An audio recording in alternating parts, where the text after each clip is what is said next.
वाणी की शादी हुए 5 साल हो गए थे। उसके पति थोड़ा कम बोलते थे, पर बड़े सुशील और संस्कारी थे। माता पिता जैसे सास ससुर और एक छोटी सी ननद और एक नन्ही सी परी, भरा पूरा परिवार था। दिन खुशी से बीत रहे थे। आज वाणी बीते दिनों को लेकर बैठी थी। कैसे उसके पिताजी ने बिना मांगे 30 लाख रुपए अपने दामाद के नाम कर दिए, जिससे उसकी बेटी खुश रहे। कैसे उसके माता पिता ने बड़ी धूमधाम से उसकी शादी की। बहुत ही आनंदमय तरीके से वाणी का विवाह हुआ था। खैर, बात ये नहीं थी। बात तो ये थी कि वाणी के बड़े भाई ने अपने माता पिता को घर से निकाल दिया था, क्योंकि पैसे तो उनके पास बचे नहीं थे। जितने थे उन्होंने वाणी की शादी में लगा दिए थे। फिर भला बच्चे माँ बाप को क्यों रखने लगे। वाणी के माता पिता एक मंदिर में रुके थे। वाणी आज उनसे मिल के आई थी और बड़ी उदास रहने लगी थी। आखिर लड़की थी, अपने माता पिता के लिए कैसे दुख नहीं होता। कितने नाजों से पाला था। उसके पिताजी ने बिल्कुल अपनी गुड़िया बना कर रखा था। आज वही माता पिता मंदिर के किसी कोने में भूखे प्यासे पड़े थे। वाणी अपने पति से बात करना चाहती थी। वो अपने माता पिता को घर ले आए, पर वहाँ हिम्मत नहीं कर पा रही थी, क्योंकि उनके पति कम बोलते थे, अधिकतर चुप रहते थे।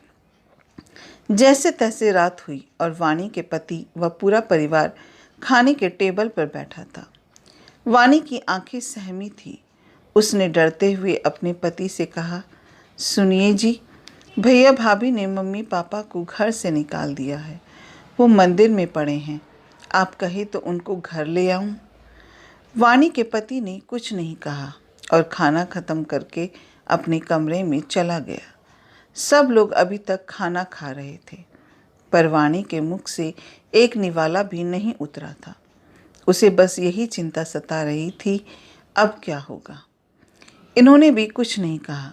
वाणी रुआसी सी आंख लिए सबको खाना परोस रही थी। थोड़ी देर बाद वाणी के पति कमरे से बाहर आए और वाणी के हाथ में नोटों का बंडल देते हुए कहा, इससे मम्मी डैडी के लिए एक घर खरीद दो और उनसे कहना वो किसी बात की फिक्र ना करे, मैं हूँ। वाणी ने बात काटते हुए कहा, आपके पास इतने पैसे कहाँ से आए जी। वाणी के पति ने कहा, ये तुम्हारे पापा के दिए गए ही पैसे हैं, मेरे नहीं थे, इसलिए मैंने हाथ तक नहीं लगाए। वैसे भी उन्होंने ये पैसे मुझे ज़बरदस्ती दिए थे। शायद उनको पता था एक दिन ऐसा आएगा।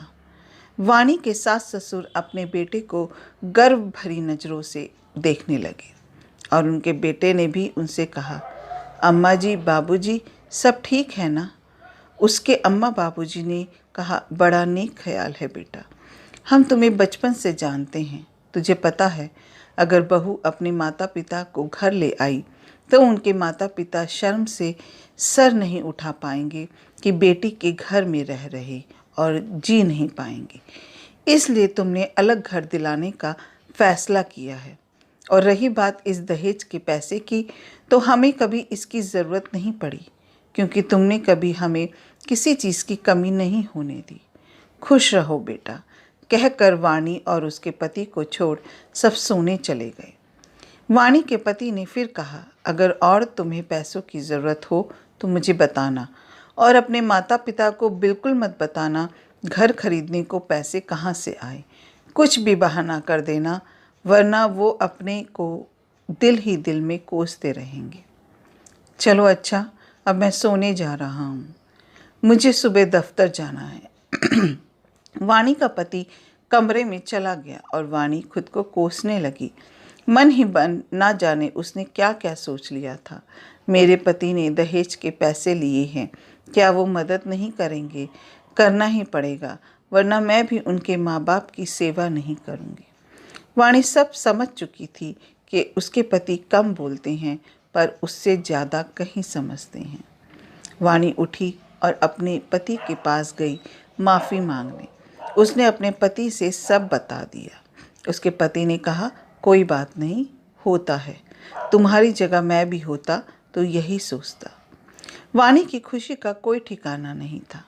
एक तरफ उसके माँ बाप की परेशानी दूर, तो दूसरी तरफ उसके पति ने माफ़ कर दिया। वाणी ने खुश और शर्माते हुए अपने पति से कहा, मैं आपको गले लगा लूं? उसके पति ने अट्ठास करते हुए कहा, मुझे अपने कपड़े गंदे नहीं करने।